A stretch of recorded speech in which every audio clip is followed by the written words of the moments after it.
Hey everyone, and welcome back to the channel. So today, let's take a look at the 2026 Cadillac CT4 V Series. This model is finished off in black, and the MSRP start just over $51,000. So we have a very nice luxury-focused sporty sedan from Cadillac, and we'll start off with what this is powered by, which is the 2.7-liter four-cylinder turbocharged engine. This is paired to the 10-speed automatic. It pumps out 325 horsepower, 380 pound-feet of torque. It's sent to the rear wheels. This can do 0 to 60 in 4.8 seconds with a top speed of 156 miles an hour. Now, as we work our way to the exterior styling, you'll notice there's gloss black for all of the mesh for these grills with the Cadillac badge right in the middle. There's parking sensors, LEDs for all of the lighting with some more trim accents, and then very crisp blinds that come down the hood. You'll notice a large inlet in that lower section too, which is nice to see. Now this has a multi-spoke design for these wheels with the red V brakes. You'll notice another V badge on the door, along with body-colored mirrors, which have a turn signal. There's also a sunroof up top, and then you'll notice the lower side skirt protrudes outwards a little bit, and there's some crisp lines flowing just above the door handles. Now in back, there's a body-colored spoiler, there's the backup camera, LEDs for all the lighting, parking sensors in the lower section, and a quad-tip dual exhaust, which you can remote start. And then if you just hold on that button, that is how you can shut it off. You can also use the button on the key fob or the control underneath to open up the trunk lid, where you have a good bit of space. There's no storage under the floor, but you have a bin there. You can also fold down those back seats if you need additional space. And it's a very lightweight trunk lid, so it's easy to close. Now you can also lock and unlock this with all four doors. And you'll notice this interior has orange stitching, and that orange also works its way to these seats, where this does have red seat belts. And then you can just grab this release to fold the seat down. And then at 5'10", it's a little bit on the tight side. I have plenty of leg room. There's vents in the middle and an auxiliary, but I am just barely touching the headliner. So I could at least ride around town and be okay. You have the armrest and cup holders there. If you're any taller than me, it's just going to be a little bit snug, but still doable for adults and even kids. Now this has memory seating adjustments. All of your controls are laid out very well. And then you have automatic seats with the one manual leg support and a really nice design for them. As we start this up, you have a leather steering wheel with paddle shifters on both sides, all the cruise control settings with your heated steering wheel, your voice commands, and then you have volume, a V mode, so you can activate that and customize it as needed. And then you also have these controls to go over all of this information.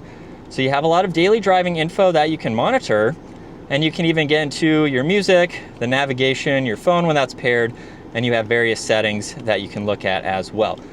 So you have a good bit that you can scroll through and monitor, and you'll notice it's fixed on the left side and the right side.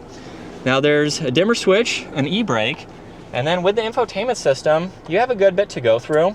So there's all these icons like Apple CarPlay, Android Auto, and your climates, and you have shortcuts in the lower section too. So pretty simple and easy to use. You'll notice a giant V logo for all of these toggles with your fan speed, temperature, where you'd like the air to go. This even has heated and ventilated seats, parking sensors, lane keeping assist. There's wireless charging. And then in reverse, you have the backup camera with the guidelines. There's also drive and then the manual settings, so you can use those paddles. There's cup holders on the far right, and then you do have adjustments for this screen. So you don't have to use it as a touchscreen system, which is very nice. There's also volume and tuning. Now there's engine start stop, auto hold in the e-brake, and then a few driving modes that you can toggle through as well. You do get a little bit of storage for a phone, along with some auxiliaries and the armrest, a lock and glove box with plenty of space, and then dome lights and controls for the sunroof. Sunshade is manually adjusting.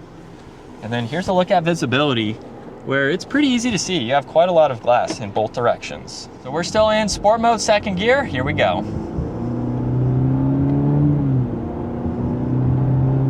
And just a minor acceleration, and again, the paddles are very responsive. So I like how you can have that sporty feel and that sporty drive, but still retain a little bit more of a practical vehicle to daily drive. So this is what it's like to be behind the wheel for the CT4 V or V Series. The V Blackwing is going to give you a larger engine and a lot more power. And as far as its turning radius goes, pretty tight there, so that was easy to do. And I do like the simplicity for this interior. There's some other Cadillac models that have a lot more technology and a lot more features, and it just depends on what you're looking for with your daily driver. Basically, in this model, you just pair your phone to the system and you're good to go. Everything's laid out well. There's a lot of physical controls. So there's not too many settings where it's too confusing. It's a simple interior, but it gives you what you need on a daily basis. So for me, I like a vehicle like that. That's not too complicated. That's not over the top. Some people like all that tech, and that's fine. But for me, this is a really nice interior, something very easy to use and to learn. And hopefully you've been able to tell, it's a pretty quiet vehicle too. It's going to be a little bit more luxury focused, being a Cadillac. We do have some nice materials. There's some plastic on the dash there, but there's some nice leather trim and stitching that surrounds it. But this is going to give you a great vehicle to daily drive. So super comfortable, great on MPG, and it can give you those sporty aspects too, which is nice. So that is going to wrap it up for this 2026 Cadillac CT4 V Series. Once again, huge shout out to Randy Marion Cadillac for providing this for me today. Take a look at their website, give this video a huge thumbs up if you enjoyed it, and consider smashing that subscribe button so you can stay up to date with our daily uploads. And I will see you all in the next video.